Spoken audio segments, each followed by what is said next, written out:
All right, folks, welcome back to the channel. Chrysler, really, what we really want is something that we're able to drive now, and you give us a concept car? Really? Let's get into it. Hit that intro.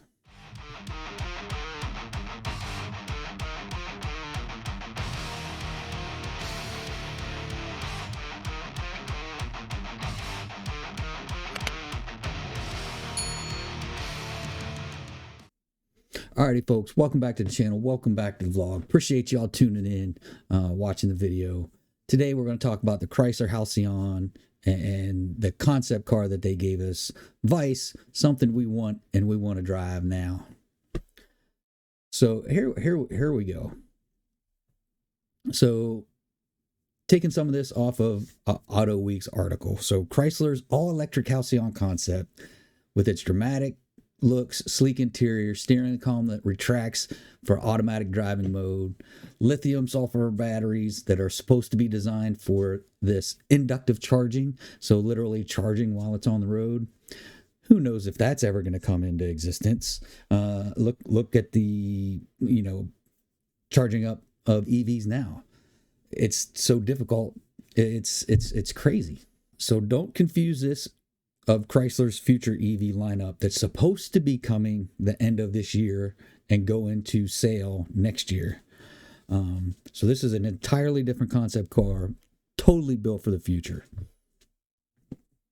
And this was kind of an amazing fact to me, that even cutting the 300 and only having the Pacifica in the Chrysler lineup, that they're still saying the brand is profitable. And that could very well be the case now that you're only building one vehicle. But it just seems, I don't know, it seems a little suspect to me. But they do say they're going to be launching some new vehicles in quick succession, coming the end of this year, beginning of next year. And it's likely to include an electric minivan. So you could see an electric Pacifica or whatever they rebrand it here in the near future. And really, right now, from an electric minivan perspective, there really isn't one. Now, VW is coming out with theirs here soon, but we'll see if that does anything for Chrysler. But let's get back to this concept car, the Halcyon. I'm like OC Motivator. He did a video too, pumping millions and millions of dollars into a concept car, and then not going to any of the car symposiums or the car shows this year. CES, right? Probably should have been at CES, but not showing the car off at these car shows just doesn't make a lot of sense. Yeah, you invited a bunch of people to come see it at the production plant, but that doesn't give it the same hype that it would, at these, futuristic car shows, right? What's to come in the future? Could we ever see this come in production? I don't think so. OC Motivator said the same thing. So concept cars are exactly that. Concept cars, right? So very rarely do you ever see a concept car come into production. And if it does come into production, it looks much different than it did when it was a concept car. A concept car, they don't have to worry about, all of the safety aspects when it comes to the cars. Headlights, turn signals, reverse lights, bumpers, crumple zones, all of the safety stuff that goes into building a new car. Concept cars don't have to conform to that. They can be whatever they want. And that's why I say you'll probably, in this configuration and these pictures that I'm showing now, I'll show from here on out, you'll probably never see this specific vehicle in production, just because it's probably not gonna happen. But it is a pretty nice vehicle. I like the way it looks, and there's some big tech going into this vehicle now. We see some of this tech in the future. Talking to the CEO of Chrysler, Christine Fuel, hopefully I'm saying that right. You'll see some of this stuff in the future that's in the Halcyon. You could very well see some of this stuff here in the near future. So it's definitely going to be interesting. So the powertrain details are scarce, right? They really don't say a whole lot. So they don't give you range, battery capacity, horsepower, torque specs. They don't give you any of that stuff. They just show you the car. And it's the same thing when Dodge released the Banshee. You didn't get any of those numbers. Though now some of those numbers are coming out. And you can kind of deduce roughly what the horsepower of the Banshee is going to be. But that's a whole nother video. But it's definitely going to be all electric.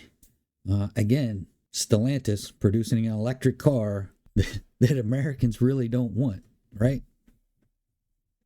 Stellantis, you've given us a bunch of cars we don't want. Here we go. The Hornet. Nobody wants it. It's sitting on the lot.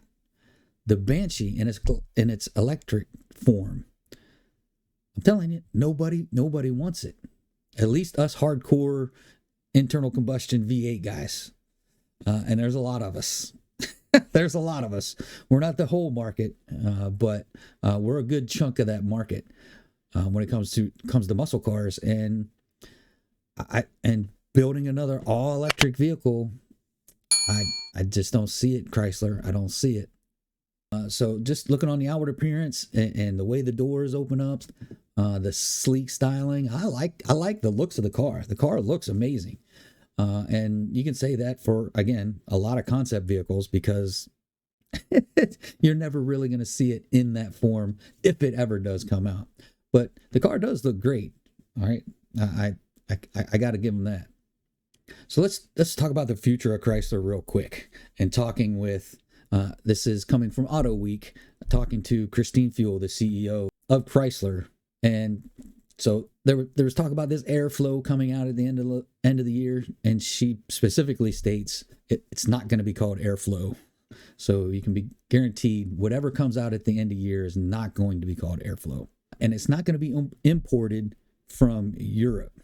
So if you're not familiar with some of the tax credits, as long as these vehicles are built in America, electric vehicles are built in America, that's where the tax incentives come in. So as long as these things are built in America, there's a possibility of some tax credits, which may persuade some people to purchase some of these electric vehicles. I think that's what they're banking on. To be honest, I really don't know what they're banking on, but it is what it is.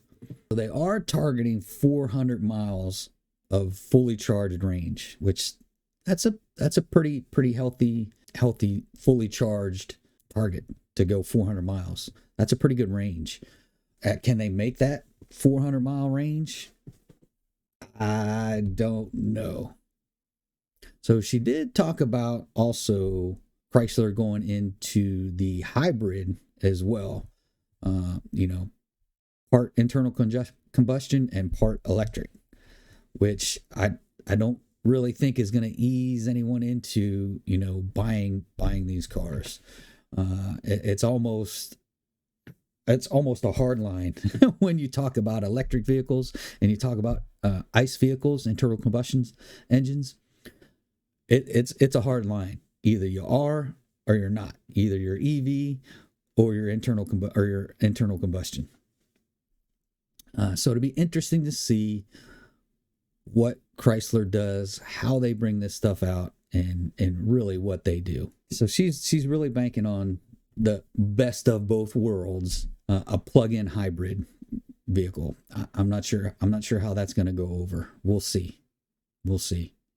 So she goes on to say, Chrysler, this is just Chrysler part of Stellantis. We've grown to profitability exponentially since I took over. Christine took over the brand in 2021. We have a really healthy cadence of new product development launches, starting with the battery electric vehicle launch in 2025. So electric vehicles from Chrysler are coming, and they're coming soon. What they are and what they look like, hopefully we'll see before they put them into production. So she goes on to say, now she just talked about hybrids and having electric and ICE at the same time. Then she goes on to say, I did say we are fully transforming our portfolio to be full battery electric. So which way are you going, Chrysler? All electric little bit of both. Which way are you going? I'm kind of confused. But it certainly suggests that they'll be coming out with battery electric minivan. Right? Everyone's looking for that battery electric minivan because the Pacifica has done well in sales in the past, and the minivans have been the market share of minivans has been dwindling because people are going to compact SUVs, vice minivans. But we'll have to see how that goes because, like I said, Volkswagen is about to launch their ID, which is a throwback to their vans of the past. So it'll be interesting to see, if they do come out with an electric Pacifica, how that does for Chrysler. So going back to what I said a minute ago, you'll see some of this stuff from the Halcyon, in these new cars. But she goes on to say not all of the features that you see in the Halcyon are things that will be immediately available. So that's hinting that it may not be available now, but could be available in the future. But we know that these are features that overcome concerns and barriers that customers have in purchasing EVs. I don't think so. I don't think you're going to overcome all of the concerns people have with EVs because there's many of them. One major one being a lot of people just don't want them.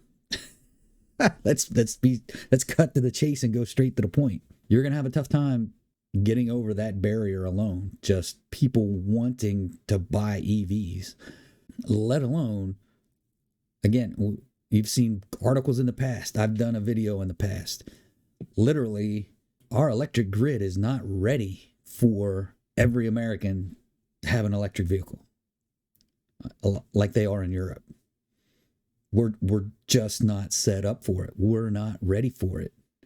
The infrastructure is not ready for it, but we'll see how it goes. I don't want to get into politics, don't want to get into government, but the government is pushing electric vehicles, but they're not doing anything to upgrade the infrastructure to support those electric vehicles. Look what happened in New York. Look what happened in Chicago. Just because it got cold, right? People were waiting hours to charge up their vehicles. And just, for those people that drive across country all the time, you really have to sit down and plan out your drive before you go. You just can't one day, I'm just going to hop up, drive, take vacation. I'm going to drive across country. With an EV, you just can't do that. You have to plan it out to where, hey, all right, my max is 300 miles, probably about 250 is somewhere where I need to start charging up somewhere. So I need to look for a charger and make sure I'm on a road that has chargers on it. Anyway, I digress some, but it'll be interesting to see what happens with Chrysler. We'll see if they're going down the right road or not going down the right road. And we'll see it here shortly. Hopefully by the end of the year when some of these new EV vehicles that they're putting out come out, and we'll see what happens in 2025. So thanks for tuning in, folks. If you're stopping in for the first time, please check out the rest of the channel. If you like what's going on in the rest of the channel, do me those few things: like, subscribe, smash the bell, shoot me a comment, share it on social media. I'll definitely appreciate it. Shake and Bake will definitely appreciate it, because every red penny from YouTube goes right back into Shake and Bake. That's it for this one, folks. Till next time, adios.